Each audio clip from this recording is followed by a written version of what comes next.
अस्सलाम वालेकुम Pakistan. Welcome to मुकदमा अवाम का मलिया हाशमी के साथ।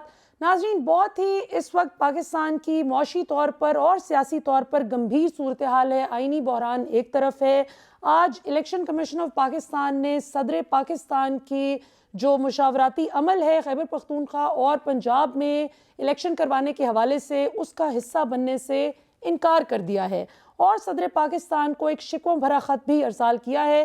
उस पर प्रोग्राम के अगले हिस्से में चलकर बात करेंगे। इस वक्त हमारे साथ पहले सेगमेंट में मौजूद हैं नवाज शरीफ साहब, साबिक वज़ीर आज़म साहब के तर्जुमान और साबिक गवर्नर सिंध जनाब मोहम्मद ज़ुबैर साहब। ज़ुबैर साहब, हमें ज्वाइन करने के लिए बहुत बहुत शुक्रिया।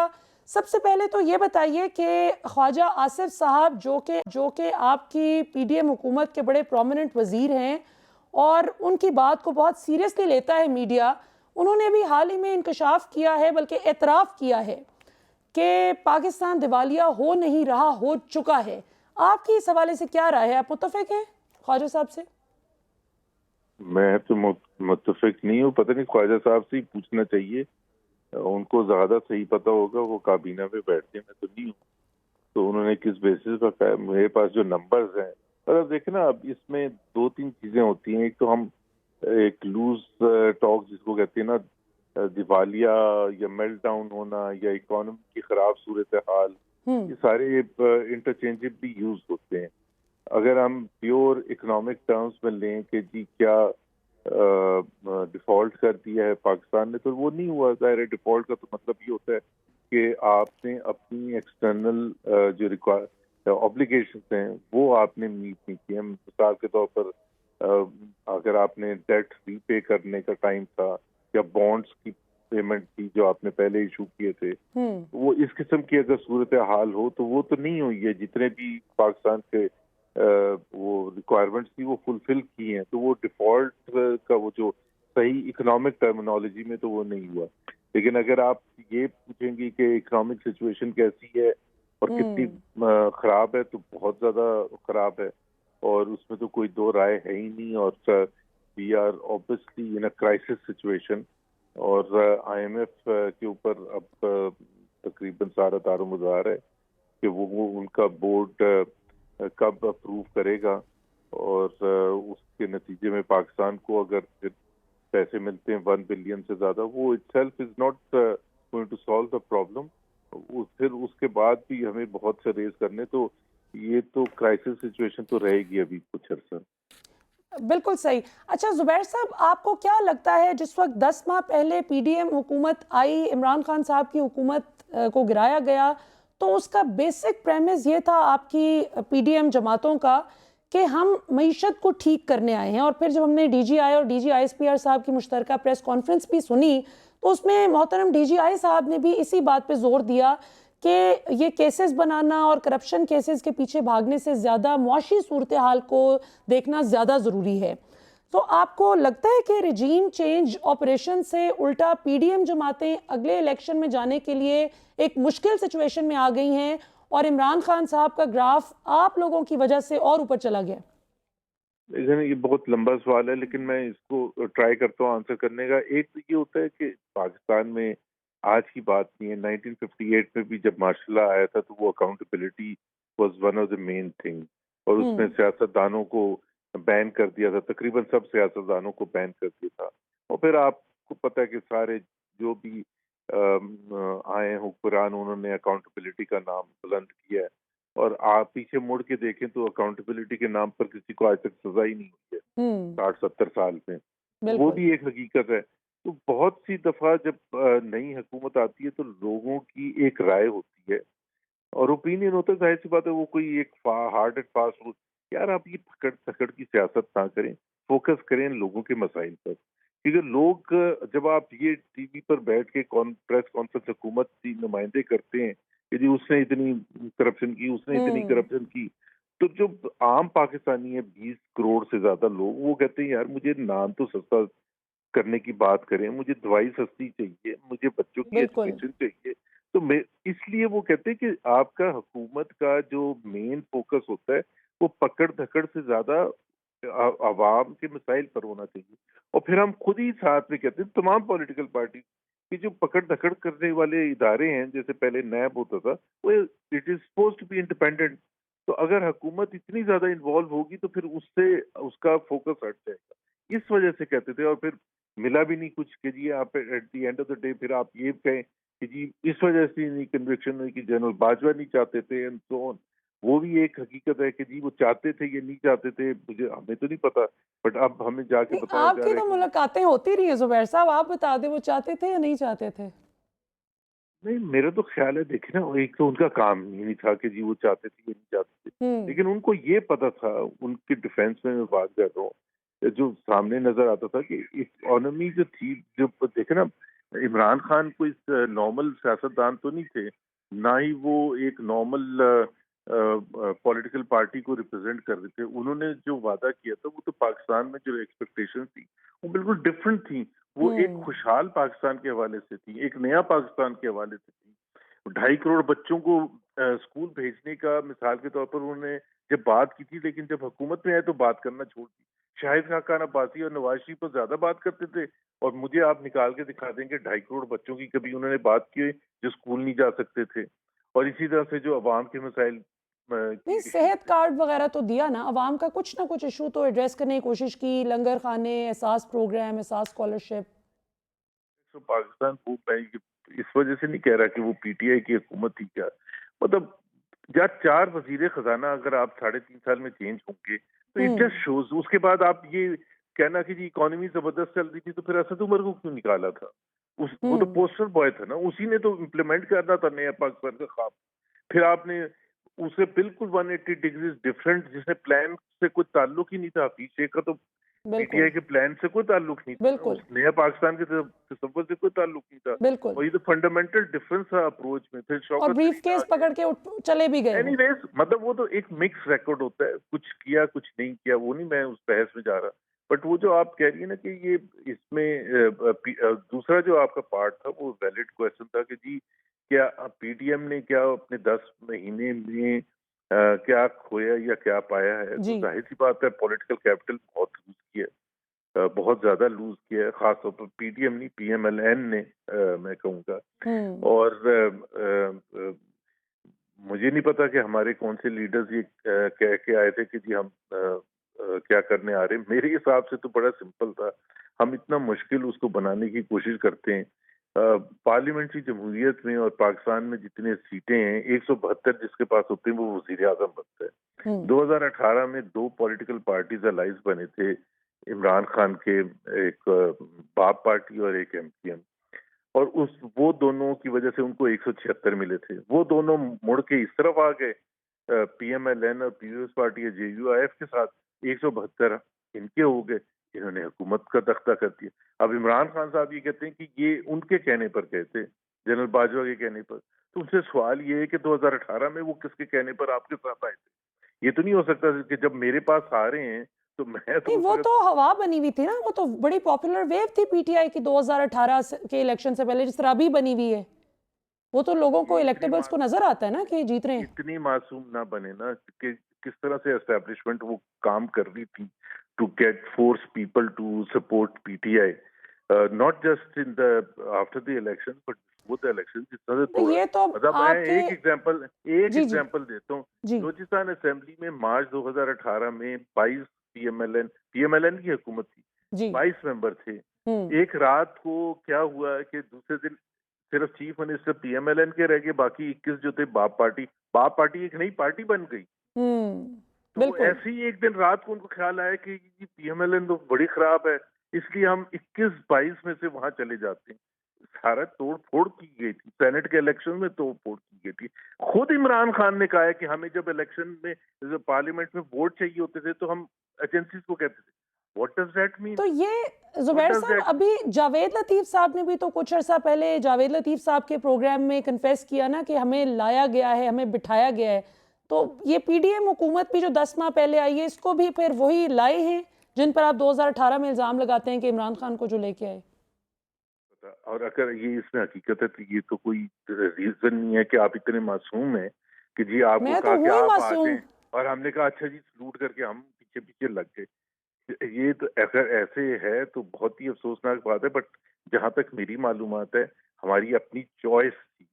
We exercise our own choice. We knew the conditions.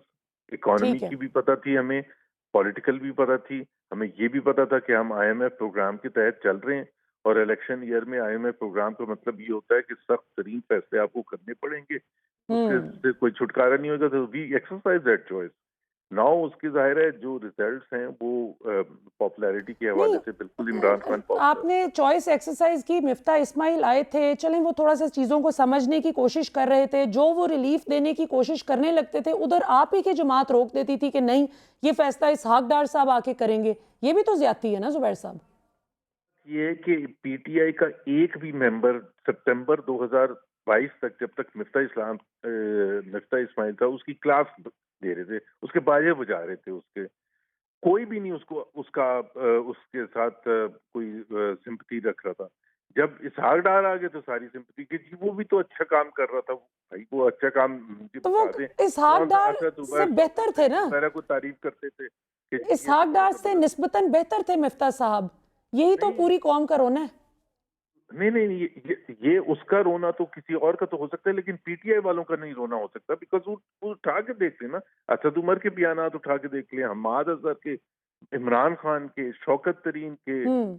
जितने भी पीटीआई के जो इकोनॉमी को समझते, तो उन्होंने रगड़ा लगा दिया था, तो किसी लेकिन महंगाई से भी दिया था। अभी तो जुबैर साहब पीटीआई वालों को तो छोड़ें, अभी तो आपके नून लीग के अपने ख्वाजा आसिफ भी कह रहे हैं ना कि चलें दिवालिया उन्होंने ज़्यादा सख्त लफ्ज़ इस्तेमाल कर लिया, लेकिन वो भी एक तरह से इसहाक डार साहब पे ही इशारा कर रहे हैं ना, और जो उनको लेकर आए।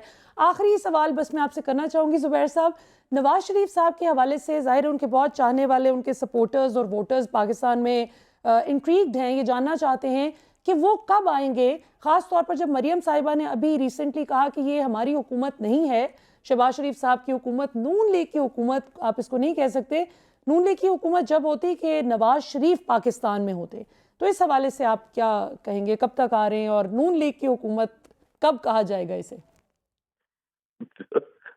नून लीग की हुकूमत हो, मतलब उनका मतलब है कि पीडीएम की हुकूमत है।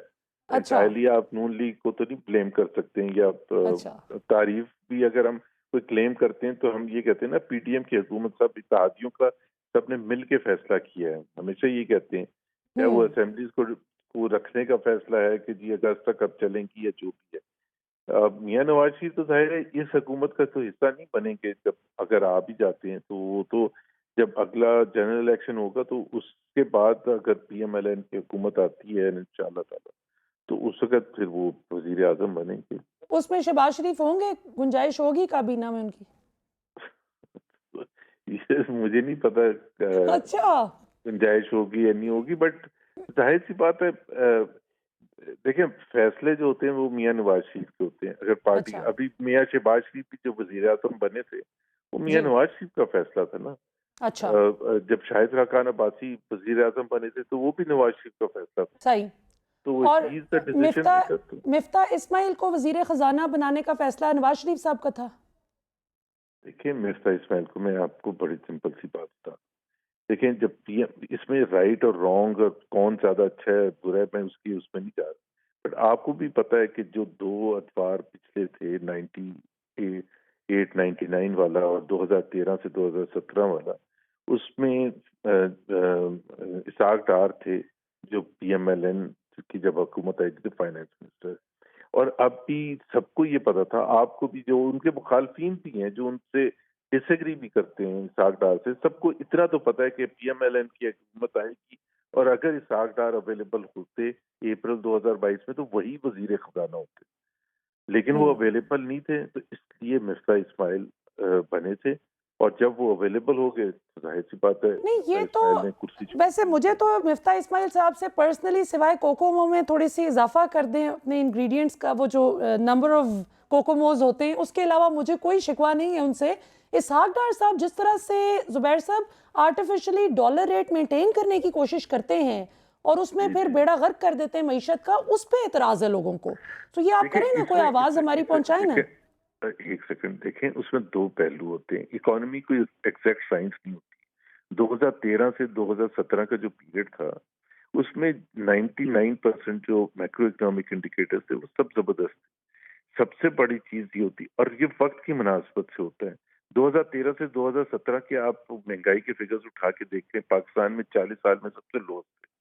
तो वो किसी पॉलिसी की वजह से थे ना। इंटरेस्ट रेट सबसे लोएस्ट थे, ग्रोथ आपकी कंसिस्टेंटली हो रही थी, तो वो किसी वजह से ही थे ना।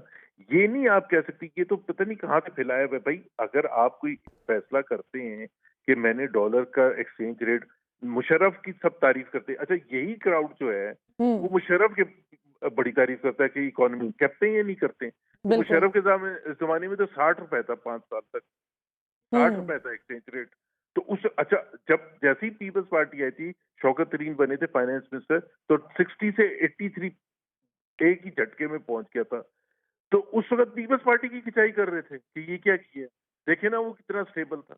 हम्म। प्लीज अंडरस्टैंड कि इसमें राइट और रॉन्ग की बात नहीं थी, इकोनॉमिक सिचुएशन की नहीं, बात वो तो होती है। जुबैर आप साहब क्या अहदाफ 72। अचीव करने जा रहे हैं। इसमें थोड़ा सा मैं एडिशन करना चाहूंगी, क्योंकि उस वक्त डॉक्टर शफाक हसन साहब 2008 में जब नेगोशिएट किया था पीपल्स पार्टी की गवर्नमेंट ने आईएमएफ के साथ, तो वो प्रेशराइज कर रहे थे कि 62-63 रुपए से आप डायरेक्ट 85 पे जाएं। लेकिन डॉक्टर शफाक हसन अड़ गए और उन्होंने कहा कि नहीं, फिर 72-73 रुपए तक रुकी थी बात। नहीं देखें, वो तो एक बड़ी सिंपल सी बात थी, वो उसको छोड़ दें कि कहाँ रुकी थी। बात बड़ी सिंपल थी, जो अभी भी आईएमएफ ने किया और जो जिससे 260 से ऊपर चला गया था, कि आप मार्केट पर छोड़ दें। आईएमएफ का हमेशा ये प्रिस्क्रिप्शन होता है कि आप आईएमएफ पर, अगर आप मेरे से भी पूछेंगी ना, तो मैं भी उसी फिलॉसफी का हामी हूँ कि मार्केट कंडीशंस पर छोड़ देना चाहिए। लेकिन दूसरी तरफ भी एक बड़ा लॉजिक होती है और समझने की जरूरत होती है वो क्यों किया जाता है। एक तो जब हम पाकिस्तान में इंपोर्ट, पाकिस्तान की इंपोर्ट बेस्ड इकोनॉमी है, पिछले 50 साल से तो है। अभी अगर कोई आइंदा की बात हुई तो कोई और है। 5-6 बिलियन डॉलर की जब आप इंपोर्ट करेंगे और एक्सचेंज रेट बहुत ज्यादा होगा, तो उसका महंगाई में डायरेक्ट इम्पैक्ट आएगा ना, डायरेक्ट इम्पैक्ट आएगा, जाहिर सी बात है। तो अगर कोई ये सोच के इस पॉलिसी को चलाता है कि इस वक्त मैं अगर खींच के रखूं और खींच सकता हूं अगर एक्सचेंज रेट को, और उसकी वजह से इंपोर्ट जो भी होगी वो, जिसमें पेट्रोल भी शामिल है और सबसे ज्यादा एक कंट्रीब्यूटिंग फैक्टर है महंगाई की तरफ, उसकी वजह से बिजली भी महंगी होती है, उसकी वजह से ट्रांसपोर्टेशन भी महंगी होती है, and so on and so fourth. तो अगर मैं करूंगा तो इसमें तभी मैं करूं, कोई एग्जैक्ट वो नहीं होती। अगर एग्जैक्ट हो तो बहुत सी कंट्रीज में, यूएई की सब तारीफ करते हैं कि जी पिछले 25 साल से 3.6 चल रहा है डॉलर और दरहम का पैरिटी, तो चल रही है ना, किसी ने एक पॉलिसी के तहत कर रहे हैं। लेकिन मैं जुबैर ये साहब, एग्री जरूर करता हूँ कि वक्त की मुनासबत से आपको चेंज करना होता है, और अभी जो वक्त था उसमें आपको एक्सचेंज रेट को छोड़ देना चाहिए था मार्केट कंडीशंस पर। और ये भी तो मानने वाली बात है ना कि पाकिस्तान की तारीख में कभी भी इंटर बैंक का जो डॉलर रेट है और ओपन मार्केट का रेट है, उसमें भी इतना ज़्यादा फ़र्क नहीं आया जो अल्लाह के फजल से डार साहब के आने के बाद हुआ है पाकिस्तान में। वो एक बड़ा कंट्रीब्यूटिंग फैक्टर था कि आपने डॉलर को जब रोका, उसकी एक एक देखें, मैं क्यों कह रहा हूँ कि मैं इस वक्त हामी था एक्सचेंज रेट को खोल, उसकी वजह ये थी कि आपके जो रिजर्व थे ना वो बहुत कम थे। अगर आपके पास हेल्दी रिजर्व्स हो ना, फिर ये पॉलिसी जैसे 2014-15 वगैरह में था, आपके पास हेल्दी रिजर्व थे तो आपको कोई प्रेशर नहीं था एक्सचेंज रेट पर। लेकिन आपके रिजर्व जब कम हैं, जो इस वक्त थे और ज्यादा कम होते चले गए, तो उसकी वजह से जब आपने रोका, मार्केट कंडीशंस के बेसिस पर नहीं चलने दिया, तो फिर एक अनसर्टेनिटी का पहलू आ गया कि जी इतने रिजर्व्स कम है तो क्या होगा, एंड बिल्कुल देयरफॉर सही। उसमें वो लोगों ने एक होर्डिंग जिस तरह होती है वो भी करनी वो शुरू भी कर की। दी, और एक नया एक मार्केट खुल की जिसको आप ग्रे मार्केट कहते हैं, और असल ट्रेडिंग वहां हो रही थी ग्रे मार्केट बिल्कुल। में, ओपन बिल्कुल सही। मार्केट में भी नहीं हो रही थी, और वो गैप इतना बढ़ गया, बहुत ज़्यादा बढ़ तो गया। जाहिर सी बात है वो that was not good for in the long run. वैसे ज़ुबैर साहब, आप चूंकि ख़ुद भी एक माहिर मईशत हैं और बड़ा समझते हैं इन मामलात को, तो इसलिए बड़ा मज़ा आया आपसे ये इस पे डिबेट करने का। आखिर में बस बताते जाएं कि पकड़ धकड़ के सिलसिले को रुकने या नहीं। पीटीआई हुकूमत ने सबसे बड़ी गलती ये की कि नैब जिसको भी जिस वजह से भी पकड़ती थी, गिरफ्तार करती थी, शहजाद अकबर और दीगर वज़रा आके ऐसे फ्लॉन्ट करते थे जैसे बहुत बड़ी उनकी अचीवमेंट है, पर्सनल अचीवमेंट। और उसके बाद क्या हुआ, रिजल्टेंटली जितने ड्रॉबैक्स थे, लूप होल्स थे नैब की प्रोसिक्यूशन में और सब कुछ, वो पीटीआई हुकूमत के खाते में डल गए। सिमिलरली अब नून लीग, आपको नहीं लगता कि पीडीएम जमातें जो पकड़ धकड़ हो रही है, बिल फर्ज अगर आप नहीं कर रहे तो इस चीज़ को ओन करके आप लोग अपने ही खाते में एक गलत वो चीज़ ला रहे हैं। देखें, एक तो ये भी बड़ी आपने अच्छी बात की है कि ऑन रिस्पॉन्सिबिलिटी किसकी है। अब वो जब जिस तरह से राना सनाउल्लाह को पकड़ा था और ड्रग्स का केस बनाया बिल्कुल। गया था और प्रेस कॉन्फ्रेंस आपको याद है, और जी, फिर जी, जी, जी। शहरियार अफरीदी के कलमे पढ़ना और सब कुछ करना, उनके साथ प्रेस कॉन्फ्रेंस में वो एएनएफ के बैठे भी थे हाँ जी। जनरल साहब। उनको नहीं बैठना भी नहीं चाहिए था, जाहिर सी बात है, एक भर्ती में एक शख्स को पॉलिटिकल उस एंगल तो नहीं लेना चाहिए था, बट उन्होंने लिया। अब वो फवाद चौधरी वगैरह सब ये कहते हैं कि जी उनकी हुकूमत का तो कोई ताल्लुक था ही नहीं उनकी उसके जो भी केस बनाया गया था। बिल्कुल हुकूमत, मैं तो एग्री करता हूँ कि पकड़ धकड़ होनी ही नहीं चाहिए, बिल्कुल भी नहीं होनी चाहिए। हाँ, और ये एक फंडामेंटल राइट्स की खिलाफ वर्जी है। अगर आप कन्विक्शन जब तक नहीं होती तो आप क्यों पकड़ते हैं? हमारा वो मुद्दा ही यही था कि देखिए, जो उस वक्त तो नैब लॉज थे, तो नैब लॉज में आप 90 दिन तक रख सकते थे रिमांड में। अब तो 2 दिन के बाद आपकी वो हो जाती है ना, रिमांड खत्म हो जाता जी। है 2-3 दिन के बाद। तो 90-90 दिन तक लोगों को रिमांड में रखते थे, फिर उसके क्योंकि उससे पहले आप बेल नहीं कर सकते, ले सकते थे जो हुँ। नैब लॉज के तहत। तो अब वो लॉज तो है नहीं, तो बिल्कुल 6 दिन के लिए पकड़ना, किसी को हीरो बना देना, तो मैं तो बिल्कुल भी नहीं सपोर्ट नहीं, करता हूँ। आपका ख़्याल है कि 90 दिन तक पकड़े रखना चाहिए? नहीं नहीं मैं कि 6 दिन में हीरो बन जाते हैं? नहीं नहीं मैं सिर्फ ये कह रहा हूँ कि वो जो पहले तो 90 दिन रखते थे, तो उसका तो बिल्कुल भी कोई सेंस नहीं होता था, उसके बाद जेल बिल्कुल। भेजते थे। तो 2 दिन 4 दिन के लिए पकड़ के किसी को हीरो बनाने की जरूरत क्या है? और हुँ। आपके पास अगर कोई ऐसी चीज है जिससे उसकी कन्विक्शन हो, तो कोर्ट में केस चलाएं, और केस चला के फिर उसके बाद देखे ना। हम उस वक्त भी कहते थे जब नैब का था कि नैब में भी वो गलत इस्तेमाल होता था। ये 3 स्टेजेस होते थे, एक इंक्वायरी स्टेज होता है, फिर हुँ। इन्वेस्टिगेशन स्टेज होता है। इंक्वायरी अभी शुरू हुई है और जाके पकड़ लिया मरियम नवाज को, तब कोई हद होती। मैं सिर्फ अपने पीटीआई के दोस्तों को ये कहता हूँ कि जहां हम, ये मेरे जैसा आदमी ये कहता है कि नहीं पकड़ पकड़ होनी चाहिए आजकल के हुँ। हुकूमत में, हमारी रिस्पॉन्सिबिलिटी है, लेकिन पीटीआई वालों को कुछ एहसास है कि वो करते क्या थे। मतलब वहां मरियम नवाज जेल देखने गई भी हैं, मैं वहां मौजूद था मियां अच्छा। नवाज शरीफ से मिलने के लिए, साथ में उनकी मियां बेटी है मरियम नवाज की, और उसको अरेस्ट करने आ गई। मतलब आप खुद बताएं। हुँ, हुँ। आपके अच्छा, और क्या केस क्या था? अभी इंक्वायरी शुरू हुई है भाई, इंक्वायरी शुरू हुई है तो इतनी जल्दी क्या अरेस्ट करने की? मैं वही कह रहा हूँ। और जो मैंने शहरियार अफरीदी की उनके कल में पढ़ना था और पता नहीं क्या क्या वो करते थे, जान अल्लाह कब्र को में देनी जाना है। है, ये जान अल्लाह को देनी है, तो सब ने जान अल्लाह को देनी है। नहीं होना चाहिए। पाकिस्तान को अगर हमने आगे लेके जाना है, तो पाकिस्तान के आइन को इन लाइट ऑफ जो उसकी जो प्रिंसिपल्स हैं, और जो सही मायने में उसको आगे लेके जाना है, फंडामेंटल राइट्स को प्रमोट करना है, लोगों को बोलने का मौका देना है, बजाय कि वो डर डर के लोग चलें कि जी अभी पकड़े जाएंगे या जो हुँ। भी होगा। बिल्कुल तो सही। देखें।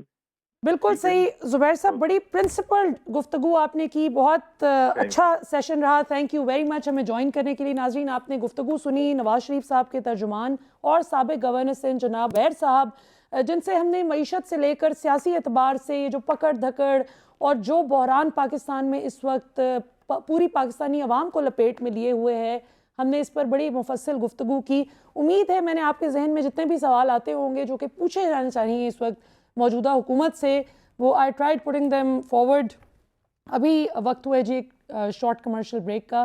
ब्रेक से वापस आते हैं तो अब पीटीआई का मौक़िफ़ लेते हैं और उनसे ज़रा तगड़े सवालात करते हैं कुछ कि वो क्या करने जा रहे हैं, और अगर पीटीआई को हुकूमत मिल जाती है आइंदा आने वाले इलेक्शन में, तो क्या पीटीआई वही गलतियां दोहराएगी या पीटीआई ने पिछले दौर की गलतियों से कुछ सीखा है? After the break.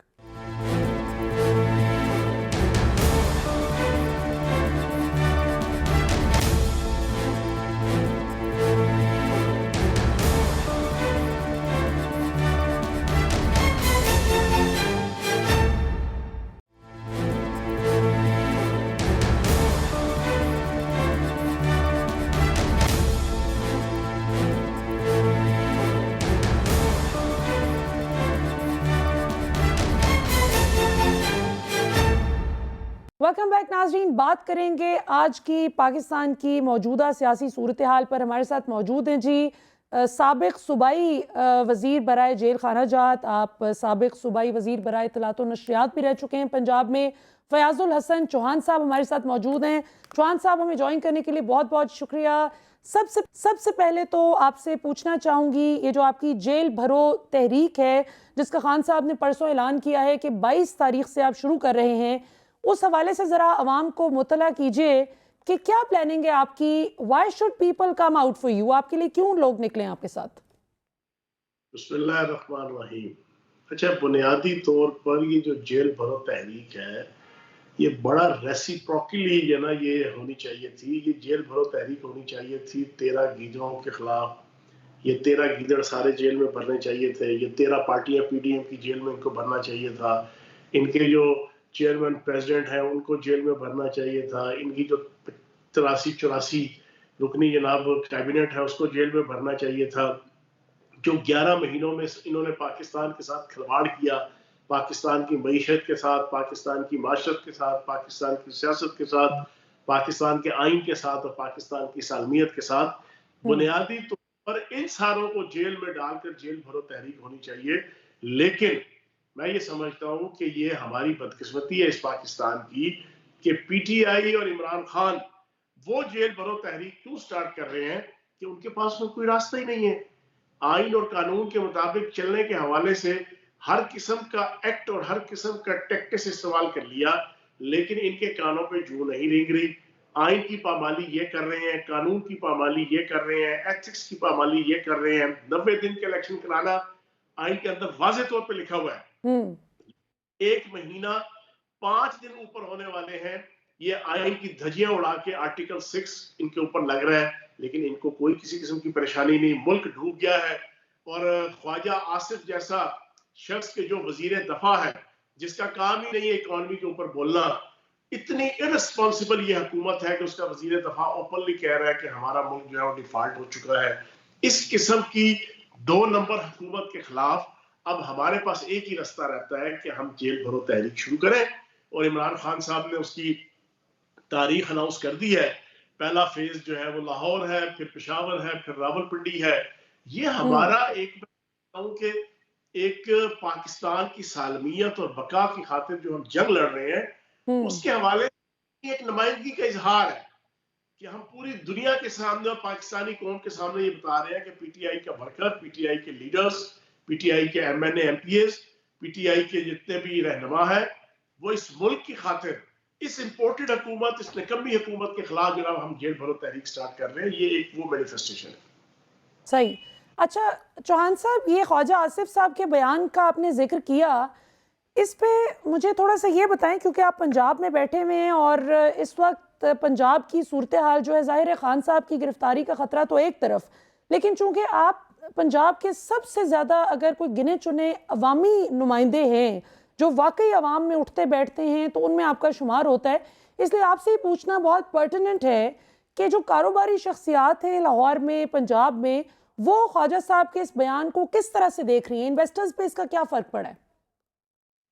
देखें, मैं ये समझता हूँ कि ख्वाजा आसिफ को इस वक्त फौरी तौर पे वजारत से उतार देना चाहिए था। कल जो उसने तकरीर की, इर्रेस्पॉन्सिबल इंतहा दर्जे की। जब मुल्क का वजीर दफा ये कह रहा है, पीछे क्या रह जाता है? आज से 6-7 महीने पहले से, 8 महीने पहले से इमरान खान साहब और पीटीआई की क्यादत जब ये इंटीमेट करती थी कि ये नाअहल, नकम्मे, नखट्टू, नामुराद और नालायक हुक्मरान पाकिस्तान को डिफॉल्ट की तरफ लेके जा रहे हैं, इनसे बचाया जाए, तो उस वक्त ये नारोवाल का रस्तू और काना काचा का सुकरात जो है वो चौधरी एहसन इकबाल कहा करता था कि ये मुल्क से गद्दारी के मुतरादिफ है जो कहते हैं कि पाकिस्तान डिफॉल्ट हो रहा है। तो अब इससे ये गद्दार तो तुम्हारी कैबिनेट के अंदर बैठा हुआ है, गद्दार तो जो है तो शहबाज शरीफ का और सुल्तान मफरूर नवाज शरीफ का राइट हैंड तुम्हारे साथ बैठा हुआ है। तो मैं ये समझता हूँ ये इंतहाई इर्रेस्पॉन्सिबल ये स्टेटमेंट है। इसके ऊपर फौरी तौर पे मुक्तदर हल्कों को भी एक्शन लेना चाहिए और इसको इसकी वजारत से इस किस्म के बंदे को उतारना चाहिए। इसका एक ही ऑब्जेक्टिव हो सकता है, या तो इसने प्री प्लान बैरूनी ताकतों को खुश करने के लिए उनकी शय पे यहाँ पर जो माहौल बनाया जा रहा है, और इस वक्त आपके सामने है कि इंटरनेशनल एनर्जी कमीशन का सरबराह भी यहाँ पे विजिट पे होके गया है, और ये जो माहौल बन रहा है, ये सारे डॉट्स आप लाएंगे तो आपको समझ आ जाएगी कि पाकिस्तान के खिलाफ क्या साजिश हो रही है। बिल्कुल सही। अच्छा चौहान साहब, आपको लगता है पब्लिक सेंटिमेंट क्या नज़र आ रहा है? लोग निकलेंगे? क्योंकि जलसों में, धरनों में आना एक अलग चीज़ है, जेल में पुलिस के हवाले खुद को कर देना ये बड़ा जान जोखों का काम है। तो आपको लगता है कि आपके लोग तैयार हैं इस हद तक जाने के लिए? ये तहरीक तो आम आवाम ने नहीं करनी, जेल भरो तहरीक तो पीटीआई के कारकुनान और पीटीआई के लीडर्स ने करनी है। जेल जो है वो कोई अवामी जलसा नहीं है कि जिसमें आम पब्लिक ने पार्टिसिपेट करवाना है और ज्यादा से ज्यादा जनाब नंबर गेम और आम पब्लिक को ये पर पीटीआई की first year, second year, third year की लीडरशिप और फिर जो कारकुनान है, ये उनकी तरफ से पूरी पाकिस्तानी कौम की नुमाइंदगी करते हुए हम कुर्बानी दे रहे हैं। हम अपने वक्त की, अपने पैसे की, अपनी आल औलाद की, अपने कारोबार की, अपने सुकून की कुर्बानी दे रहे हैं साहब की कॉल के ऊपर कि जनाब हम इस पाकिस्तान को संवारने के लिए और इन नकम्मे और नखट्टू और नाअहल, करप्ट, बदयानत, टकेमार, नौसरबाज किस्म के जो ये हुक्मरान हैं, इनसे जान छुड़ाने के लिए जो हम तहरीक चला रहे हैं उसमें हम खून दे रहे हैं, हम पसीना दे रहे हैं, सही, हम अपना सब कुछ दांव पे लगा रहे हैं, ये हम उनकी नुमाइंदगी करेंगे। बिल्कुल सही। अच्छा चौहान साहब, ब्रेक पे जाने से पहले क्विकली आपसे एक बड़ा इंटरेस्टिंग सवाल, ब्रेक के बाद मैं आपसे ज़रा मरियम साहिबा ने भी एक बड़ा इंटरेस्टिंग स्टेटमेंट दी, उस पर बात करूंगी, लेकिन ब्रेक पे जाने से पहले मैं आपसे पूछना चाहूँगी कि शहबाज शरीफ साहब पे आप लोग हर वक्त तनकीद करते हैं, एक चीज़ पर तो शाबाश दें कि उन्हें पाकिस्तान के फ़ॉरेन रिलेशंस का इतना ख्याल है, फ़ॉरेन ऑफिस इतना एक्टिव हो गया है कि अब शहबाज शरीफ तुर्की गए हैं वहाँ के लोगों का दुख बांटने। उन्होंने कहा कि आखिरी बंदा भी जो वहाँ पे अजियत का शिकार है उसको सुकून पहुँचाने तक मैं चैन से नहीं बैठूंगा। तो इस पे तो पीटीआई को अप्रिशिएट करना चाहिए था। जेब में नहीं है ढेला, देखने चले हैं मेला, बस मेरा ये एक डायलॉग ही काफी है आपके इस क्वेश्चन के जवाब में। और भाई आपकी औकात क्या है, आपकी हैसियत क्या है? अगर आपको इतना दर्द है पाकिस्तान का तो 1 अरब 20 करोड़ डॉलर के लिए आपने पूरी पाकिस्तान की सालमियत दांव पे लगा दी इस आईएमएफ के सामने। पाकिस्तान की बड़ी इंपॉर्टेंट तंसीबात को जनाब आप गिरवी रखवाने जा रहे हैं, ठीक है? बड़े बड़े जनाब आपने अहम अदारे और जनाब जगह वो आप गिरवी रखवाने जा रहे हैं। आप खुद जो है वो 10-10, 15-15, 20-20 अरब डॉलर के मालिक हैं। ये सारे 13 के 13 गीदड़ पीडीएम की जो आल पाकिस्तान लुटमर एसोसिएशन है, इनके जो सरबराह है, आप उसमें से $1 पाकिस्तान को दे दो। आपकी एक में खुद ढेला मेला देखने जा रहे हैं, आप बाहर दुनिया को सारा बताने जा रहे हैं, हम ये करेंगे, हम वो करेंगे। पाकिस्तान बेचारा भिखारी बना हुआ है, पाकिस्तान रुल गया, पाकिस्तान लुट गया आपकी क़यादत में, आपके 11 महीनों में। तो मैं ये समझ डायलॉग बाजी है सिर्फ, जो पूरी दुनिया को भी नजर आ रही है और पाकिस्तान की आवाम को भी नजर आ रही है कि ये शहबाज शरीफ सिर्फ जो ना वो पानी से पकोड़े तल रहे हैं और कुछ भी नहीं है। नहीं जी, यहाँ पर वक्त तो एक शॉर्ट कमर्शियल ब्रेक का। नाज़रीन हमारे साथ मौजूद हैं फयाजुल हसन चौहान साहब। ब्रेक के बाद हम इनसे पूछेंगे कि मरियम नवाज साहिबा की एक बड़ी दिलचस्प स्टेटमेंट आई है उस पर भी, और अगर इनको इलेक्शन नहीं मिलता तो फिर ये क्या करने जा रहे हैं। कुछ और भी दिलचस्प सवाल हैं।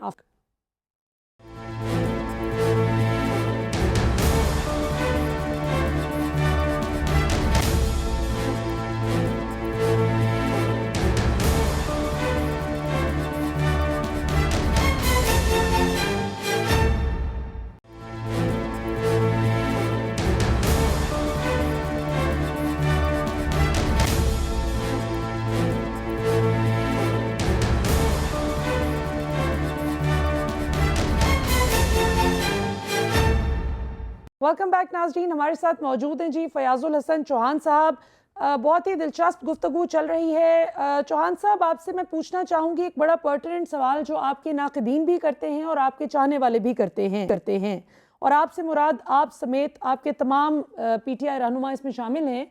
ये बताइए कि अगर कल को पीटीआई जीत जाती है, जो बड़ी पॉपुलर वेव बनी हुई है इस वक्त इमरान खान साहब की, तो क्या आप लोग इक़्तिदार में आकर उसी तरह आपके वज़ीर ख़जाना भी बेबस नज़र आएंगे जिस तरह अभी इसहाक डार साहब की हमें हालत नज़र आ रही है, जिस तरह आप लोगों ने भी शौकत तरीन और हफीज़ शेख वो आजमाए हुए चले हुए कारतूस आपने भी अपनी काबीना में रखे बतौर वज़ीर ख़जाना, जिनको अवाम पहले ही जिनसे मायूस थी तो क्या पीटीआई अपनी गलतियों से सीख चुकी है या दोबारा से वही दोहराएगी गलतियां?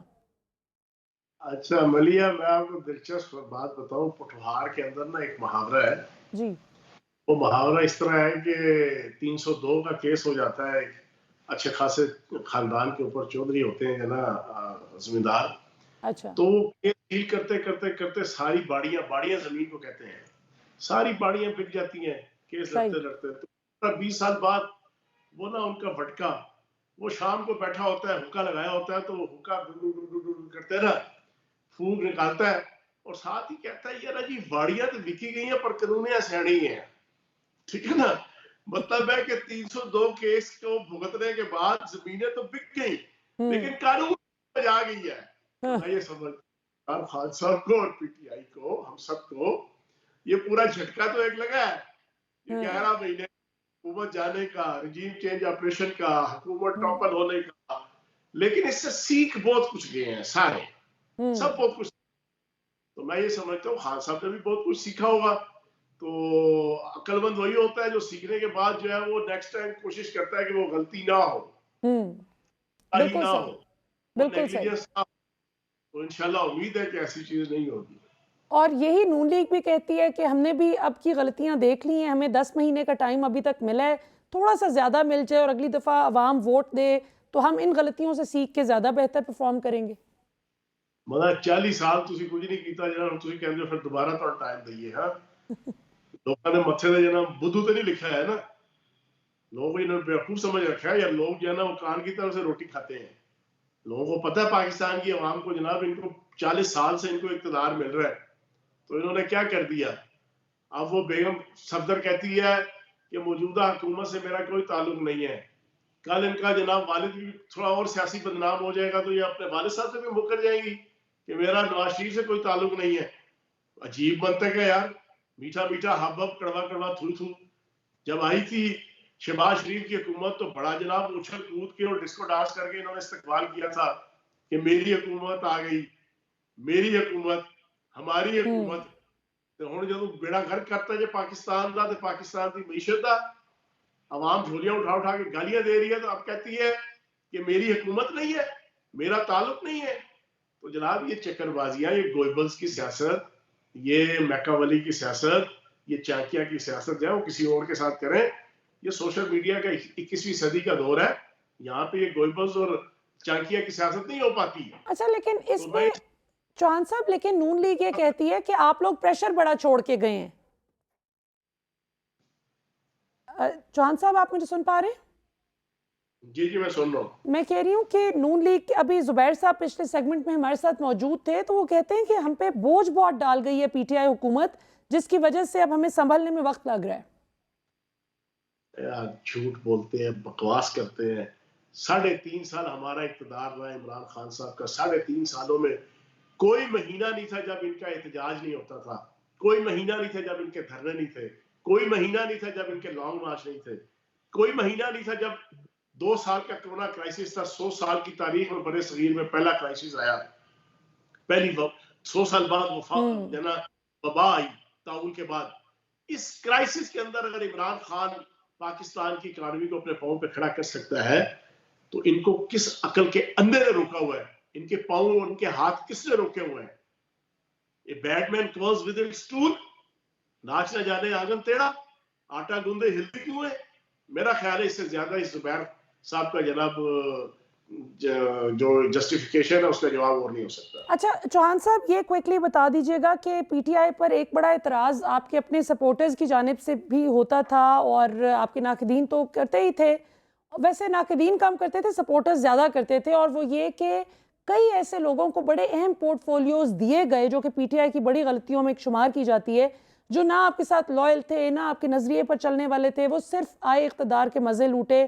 और आज जब इमरान खान, पीटीआई, आप सब फ्रंट फुट पर लड़ रहे हैं एक हक़ आज़ादी रायदही की जंग, उसमें वो दूर दूर तक कहीं नज़र नहीं आ रहे।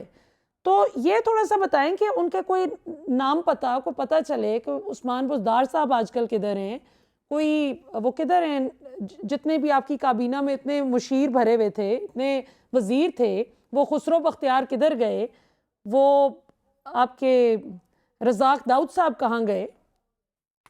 बड़ा वैलिड है। देखिए, हम 16-17 साल से इस पार्टी के साथ बड़े बुरे वक्तों के जनाब इमरान खान साहब के मैं साथी हूँ, जब दूर दूर तक कोई इक़्तिदार की किरण नजर नहीं आती थी कि अगले 40 सालों में भी खान साहब को इक़्तिदार मिलेगा या पार्टी को इक़्तिदार मिलेगा। हम उस वक्त के इस पार्टी में जद्दोजहद कर रहे हैं। मैं भी जाती तौर पे ये व्यू रखता हूँ कि हमेशा इक़्तिदार में आने के बाद भी, अब देखो ना, 11 महीनों से हम जेलें काट रहे हैं, हवालात काट रहे हैं, पर्चे काट रहे हैं, मारे खा रहे हैं, हमले हो रहे हैं, हर किस्म की विक्टिमाइजेशन का शिकार है। 11 महीनों से हकीकी आज़ादी की जंग लड़ रहे हैं, अपने बीवी बच्चों, माँ बाप और अपने कारोबार, अपना हर चीज को दांव पे लगा के हम फ्रंट फुट पे खड़े हैं। जितने लीडर्स भी हैं, A to Z और वर्कर्स भी, इन्हीं को ही जब बुरा वक्त, अच्छा वक्त आए पार्टी का, तो इन्हीं को ही आगे अकोमोडेट करना चाहिए, इन्हीं को ही लाना चाहिए। ये जो एंड टाइम पे स्काई लैब के जरिए से आ जाते हैं ना लोग, मैं कि वो पार्टी काज के लिए वो अच्छा नहीं होता। तो मैंने आपको वो पूरा डायलॉग सुना दिया कि बाड़ियां तो लिखी गई हैं पर कानूनिया से। तो मेरा ख्याल है कि कानून समझ में आ गया है सबको इस पूरे क्राइसिस में, इस पूरी जिद्दोजहद के बाद, इस हुकूमत टॉपल होने के बाद पार्टी की लीडरशिप को भी, वर्कर्स को भी, सबको समझ आ चुकी है कि क्या हो रहा है और क्या होने जा रहा है। बिल्कुल ठीक। फयाजुल हसन चौहान साहब, आपने में ज्वाइन किया, आपके इनसाइटफुल एनालिसिस का और आपकी पॉलिटिकल कमेंट्री का बहुत बहुत शुक्रिया। नाज़रीन, आपने फयाजुल हसन चौहान साहब को सुनी। यकीनन आप महजूज होने के साथ साथ बड़ी आपने इंफॉर्मेशन भी गेन की होगी, क्योंकि यही इनका सटल अंदाज है। सटल ह्यूमर के साथ साथ ये इंफॉर्मेशन बकेट भी आपकी भरते रहते हैं, और मेरा ख्याल है कि इसी तरह लाइट सी गुफ्तगू होनी चाहिए। और इसीलिए हमारी कोशिश होती है कि हम उन लोगों को मदऊ करें अपने प्रोग्राम में और वो सवाल उनके सामने रखें जिनके जवाब पाकिस्तानी अवाम जानना चाहती है। सो आज जेल भरो तहरीक के हवाले से चौहान साहब ने जो बताया कि ये अवाम से पहले, यानी ये जो एक तासुर बनाया जा रहा है कि अवाम को इसमें पुश किया जाएगा और इमरान खान खुद जेल में नहीं जा रहे, तो ये पीटीआई की top tier leadership, second tier leadership और थर्ड टियर लीडरशिप के साथ साथ इनके कारकुनान गिरफ्तारियां पेश करेंगे और फिर अवाम में से जो जो वॉलंटरीली साथ शामिल होना चाहे वो होगा। देखते हैं, ये बड़ा एक इंटरेस्टिंग मोड़ होगा पाकिस्तानी सियासत में, क्योंकि इस वक्त एज वी स्पीक हर रात, हर शाम इमरान खान साहब की गिरफ्तारी का एक हाई अलर्ट जारी हो जाता है और बाद अज़ां पता चलता है कि पुलिस बस चक्कर शक्कर काट के बाहर से चली गई, क्योंकि पाकिस्तानी अवाम बहुत कसीर तादाद में इमरान खान साहब की रिहाइश गाह को घेर लेते हैं। तो ऐसा हमने पाकिस्तान की तारीख में जुल्फ़िकार अली भुट्टो साहब के दौर में देखा था, जब वो कहते थे कि लड़ोगे मरोगे, और लोग किस जोश से, किस वलवले से उनके साथ नारे लगाते थे। और भुट्टो साहब का एक विजन भी था, जो उन्होंने पाकिस्तान को न्यूक्लियर स्टेट बनाने का ख्वाब देखा, और फिर अल्लाह का शुक्र है बाद अज़ां वो ख्वाब पूरा हुआ माशाल्लाह। तो पाकिस्तान इस वक्त एक बड़े क्रूशल जंक्शन पर खड़ा है। पाकिस्तानी अवाम को फैसला करना है कि क्या हमने आइन और कानून की बालादस्ती कायम करवानी है, या फिर छोटी छोटी चीज़ों पर सियासी इख्तलाफात के को मद्देनज़र रखते हुए एक दूसरे के साथ दस्तो गिरेबा होना है और दुश्मन मुल्क ख़त्म करने की कोशिश में है। दुश्मन की सोच पर खाक, दुश्मन की ऐसे मज़मूम इरादों को अल्लाह ताला खाक में मिलाए, नेस्तो नाबूद करें। लेकिन इस वक्त हमें पाकिस्तानी बनकर चलने की ज़रूरत है। इस वक्त खुदारा आप अपने सियासी इख्तलाफात को बालाए ताक रखते हुए मुल्क का सोचें। ये मुल्क बचेगा तो हम आप बचेंगे, ये मुल्क होगा तो इंशाल्लाह हम होंगे। इस मुल्क ने हमें आइडेंटिटी दी है।